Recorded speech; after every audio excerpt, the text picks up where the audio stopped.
श्रोताओं, कार्यक्रम नमस्कार देहरादून सुन रहे हैं आप आकाशवाणी के देहरादून केंद्र से FM 100.5 मेगाहर्ट्ज पर प्रियंका जीना के साथ। और जैसा कि आप सभी जानते हैं, आज वर्ल्ड ऑटिज्म अवेयरनेस डे है, लेकिन इससे पहले ये जानना जरूरी है कि ऑटिज्म आखिर है क्या। तो उसी संबंध में आज हमारे साथ जानकारी साझा करने के लिए कार्यक्रम में उपस्थित है फॉरगिवनेस फाउंडेशन सोसाइटी से मनोवैज्ञानिक डॉक्टर पवन शर्मा। तो सबसे पहले तो डॉक्टर पवन, आपका बहुत स्वागत है कार्यक्रम में। बहुत बहुत धन्यवाद प्रियंका जी। आज हम वर्ल्ड ऑटिज्म अवेयरनेस डे की बात कर रहे हैं, तो सबसे पहले तो ये सवाल उठता है कि ऑटिज्म आखिर है क्या। जी, जिसको ऑटिज्म कहते हैं, एक्चुअली ये कह लीजिए कि हमारा एक जेनेटिक विकार है मानसिक, जिसमें कि जो भी बच्चा है या जो भी व्यक्ति है वो अलग अलग तरह से रिस्पॉन्स करता है। जैसे हम लोग हैं, एक सिविलाइज हमने एक पैटर्न बना लिया है, वो उस पैटर्न को नहीं यूज करता है, वो लैंग्वेज को यूज नहीं करता है, वो अपने ही तरह से डिकोड करके उन चीजों को प्रस्तुत करता है। जैसे आप खुश होते हैं तो मुस्कुरा रहे हैं, लेकिन हो सकता है वो मुस्कुराए ना, वो उसकी जगह कुछ और करे। यानी किसी एक घटना को व्यक्त करने के लिए उसके पास मल्टीपल तरह के सोर्सेज होंगे। इसको ऑटिज्म कहते हैं। और वो कई बार जो चीजें बोल नहीं पाता है, कह नहीं पाता है, अपने लैंग्वेज नहीं यूज कर पाता है, तो इसको ऑटिज्म कहते हैं। कैसे आइडेंटिफाई करें इसे हम? ये आपने बहुत अच्छा सवाल करा है। आमतौर पे माता पिता किसी बच्चे को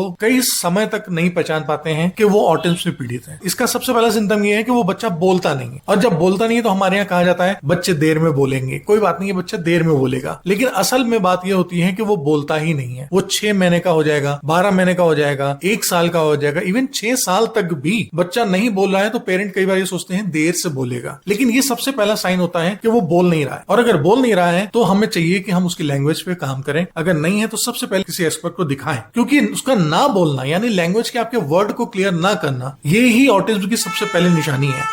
फिर वो अपने मनोभाव दर्शा नहीं पा रहा, वो ठीक से हंस नहीं पा रहा। अगर आप उसको ग्लास कहीं रखने के लिए दे रहे हैं तो वो पर्टिकुलर उस जगह नहीं रख रहा है, वो कहीं और रख रहा है। तो इस तरह का हैंड आई कोऑर्डिनेशन या तालमेल उसका सीधी लाइन पे नहीं चल रहा है। जब चाहा तब वो कहीं अपने हाथ पैर हिला रहा है, कहीं बटरफ्लाई बन रहा है तो कहीं नाच रहा है। अगर ये चीजें देखते हैं तो आपको तुरंत चौंकना चाहिए और सावधान होकर के किसी पेशेवर से मदद लेनी चाहिए। अदरवाइज हम ये कहते हैं बच्चा है, बच्चा है, बच्चा है, और ऐसा कहते कहते हम बहुत दूर चले जाते हैं और तब ये परेशानी ऐसी हो जाती है जिसको कि शायद हम दोबारा अपने साथ में इन्वॉल्व भी ना कर पाए। क्या किसी पर्टिकुलर उम्र में व्यक्ति इसका शिकार होता है? जी नहीं, ऑटिज्म जो भी है वो जन्मजात ही होता है। और ये जेनेटिक एक बीमारी है जो कि आमतौर पे कह लीजिए पिता की तरफ से ज्यादातर आती है। बिकॉज ये जब जीन्स होते हैं, डेवलप होते हैं बॉडी में, तभी हमारा मानसिक विकार रुक जाता है। कहावत ये भी है, कई बार लोग बोलते हैं कि हो सकता है डेवलपमेंट के समय में ऑक्सीजन नहीं मिली, इस वजह से ऐसा हो रहा है कि ब्रेन ग्रोथ नहीं हुआ, लेकिन उस वजह से नहीं। ऑटिज्म जो भी होता है वो जेनेटिकली है, क्योंकि कई बार ऐसा होता है कि जो पिता है उसके शुक्राणुओं में ऐसी कुछ कमी होती है जिसकी वजह से ब्रेन डेवलप नहीं हो पाता है। और ये बहुत चांसेस हैं कि अगर किसी पेरेंट्स को पहला बच्चा या एक बच्चा अगर ऑटिज्म से पीड़ित है या आंशिक ऑटिज्म है तो दूसरा यकीनन ऑटिज्म के साथ ही पैदा होगा, क्योंकि वो वैसी ही जेनेटिक संरचना के साथ पैदा होगा। तो क्या ये समस्या पुरुषों में देखी जाती है? देखिए, कभी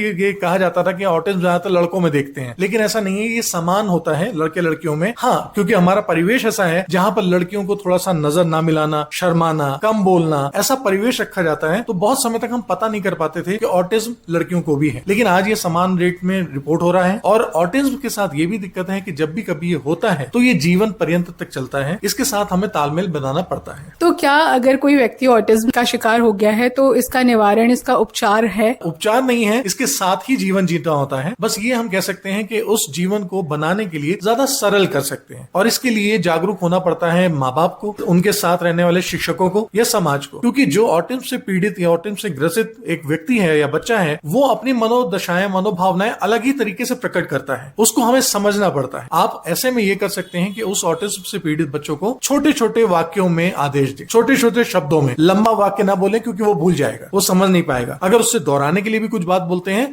तो छोटे वर्ड कहें कि ग्लास दे दो। हम ये नहीं कह सकते उसको कि ग्लास लेकर के जाओ, उस टेबल पे रख दो और वहां से घूम के आना, तो वो ऐसे में कंफ्यूज हो जाएगा और भूल जाएगा। हाँ, ये भी आपको बताना चाहेंगे कि ऑटिज्म पीड़ित कोई भी लोग ऐसा नहीं है कि किसी मामले से कमजोर हो। ये बड़े बड़े अकाउंटेंट भी हैं, गणितज्ञ भी हैं, रिसर्चर भी हैं और ये साइंटिस्ट भी हैं। ऑटिज्म से पीड़ित रहे हैं, लेकिन उनके अंदर एक कितना शार्प ब्रेन भी होता है जिसको अगर सही आकलन कर रहे हैं और सही रास्ते पे लगाएं तो वो बहुत अच्छा निकलता है। तो डॉक्टर पवन, आज वर्ल्ड ऑटिज्म अवेयरनेस डे पे एक वर्कशॉप का आयोजन हो रहा है, उसके बारे में जानना चाहेंगे। जी जरूर। ये हमने एक अवेयरनेस के लिए वर्कशॉप करी है जो कि पूर्णतः निःशुल्क है, जिसमें टीचर्स और पेरेंट्स को हमने ज्यादातर इन्वाइट करा है। और ये वर्कशॉप आकर के वो ये जान सकते हैं कि ऑटिज्म क्या होता है, किस तरह से इसका निवारण कर सकते हैं, किस तरह से इसके साथ रह सकते हैं, या कोई ऑटिज्म पीड़ित अगर व्यक्ति है तो उसकी सहायता कैसे कर सकते हैं, ऐसे गुण ले सकते हैं आप, ऐसे हम लोग से चीजें सीख सकते हैं। क्योंकि ये कार्यशाला सिर्फ बोलने की बात नहीं है, इसमें हम प्रैक्टिकल चीजें करके सिखाते हैं। तो जो श्रोता आपको सुन रहे हैं वो इस कार्यशाला में कहाँ आ सकते हैं और क्या समय रहेगा? बालावाला में विद्यालय है, देहरादून वर्ल्ड स्कूल, वहाँ पे सुबह 9 से 12 बजे तक है। उसके लिए हम आपको स्वागत करते हैं कि जो भी इच्छुक व्यक्ति हैं वो वहाँ पर आकर के हमारी कार्यशाला ज्वाइन कर सकते हैं। जी, बहुत धन्यवाद डॉक्टर पवन शर्मा जी, आज आप कार्यक्रम नमस्कार देहरादून से जुड़े। बहुत बहुत धन्यवाद। और मैं आपके माध्यम से भी बता दूं कि यदि कोई भी व्यक्ति मानसिक रोग से, मानसिक स्वास्थ्य से पीड़ित है तो वो निःशुल्क तौर पर हमारी संस्था से फोन करके, काउंसलिंग लेकर के और या फिर थेरेपी लेकर के लाभान्वित हो सकता है और स्वस्थ मानसिक जीवन जी सकता है।